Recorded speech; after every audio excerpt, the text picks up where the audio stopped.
Okay, so why did he or she ghost me?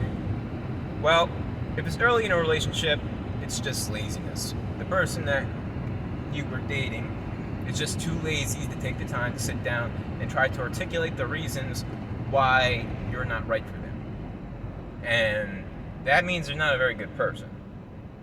Because even for me, even if it was just 2 or 3 dates and I decided not to continue, I would articulate why for that person.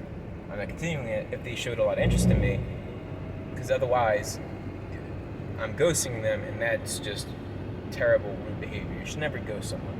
A lot of people that complain about being ghosted will go right around and then ghost someone else. So, think about that. Have you ever ghosted someone yourself? Why did you do it? A lot of people just went, wow, you're right. Because when you're emotional from a breakup, you don't think, and the person ghosted you, you don't think, wait, I ghosted someone else. Why'd I ghost them? Because you just didn't.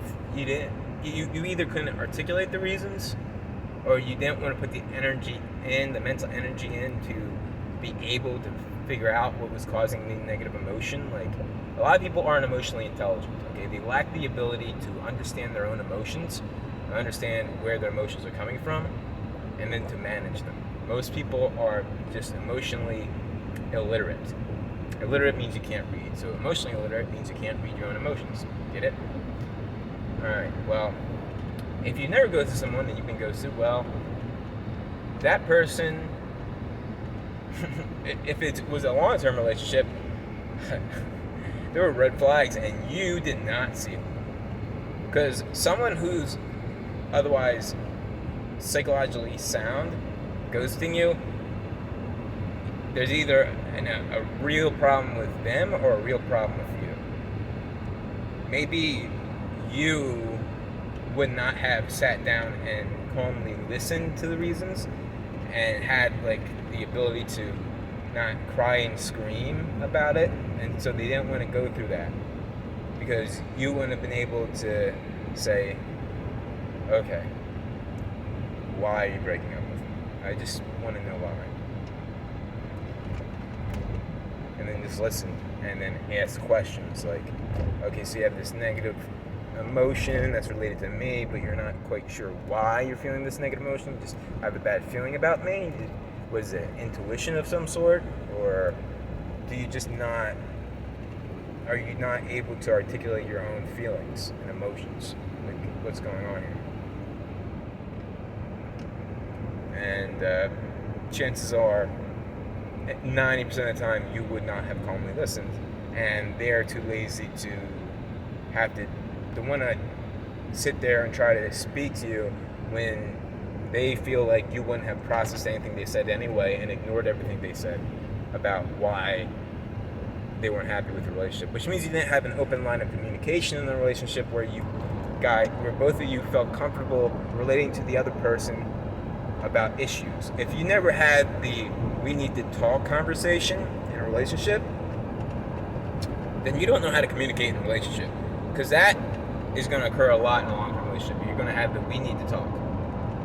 And that's how you let the person know that there's something of substance that needs to be discussed, and that they have to get emotionally ready for possible negative feedback.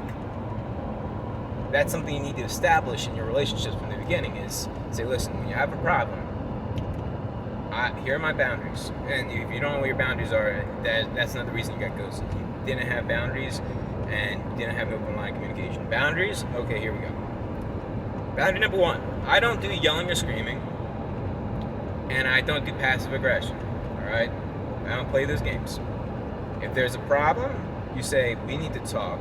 Whenever you've properly prepared yourself to explain what the problem is, then you give the other person at least an hour to get themselves ready for the conversation, because they have to switch gears from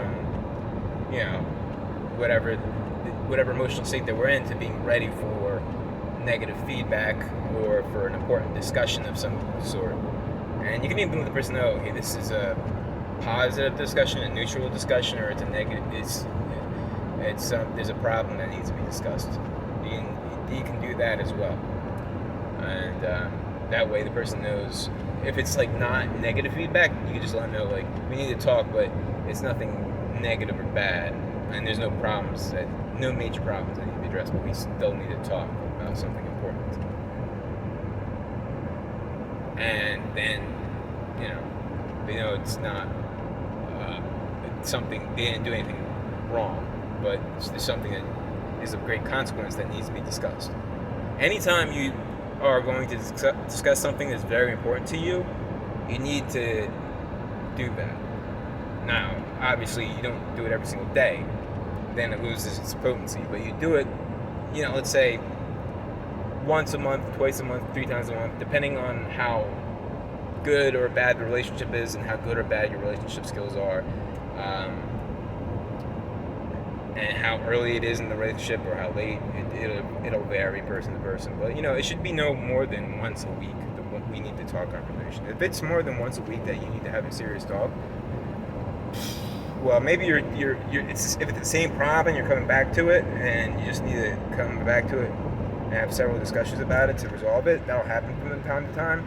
But if it's like a new problem every other day, then that relationship may be too problematic to continue. It's a red flag. And red flags to look for in people when you're dating. Let's go to that. Alright, so do they come from a good family? It's extremely important. Even if you didn't come from a good family, or let's say you didn't come from a good family, but you're psychologically well integrated, you got over your daddy issues, and that's not meant to be denigrating. I had daddy issues, or I even may still have them, most likely do, because whatever, but your dad never gave you words of encouragement, he wasn't there for you when you were a kid, he didn't help you navigate the world, he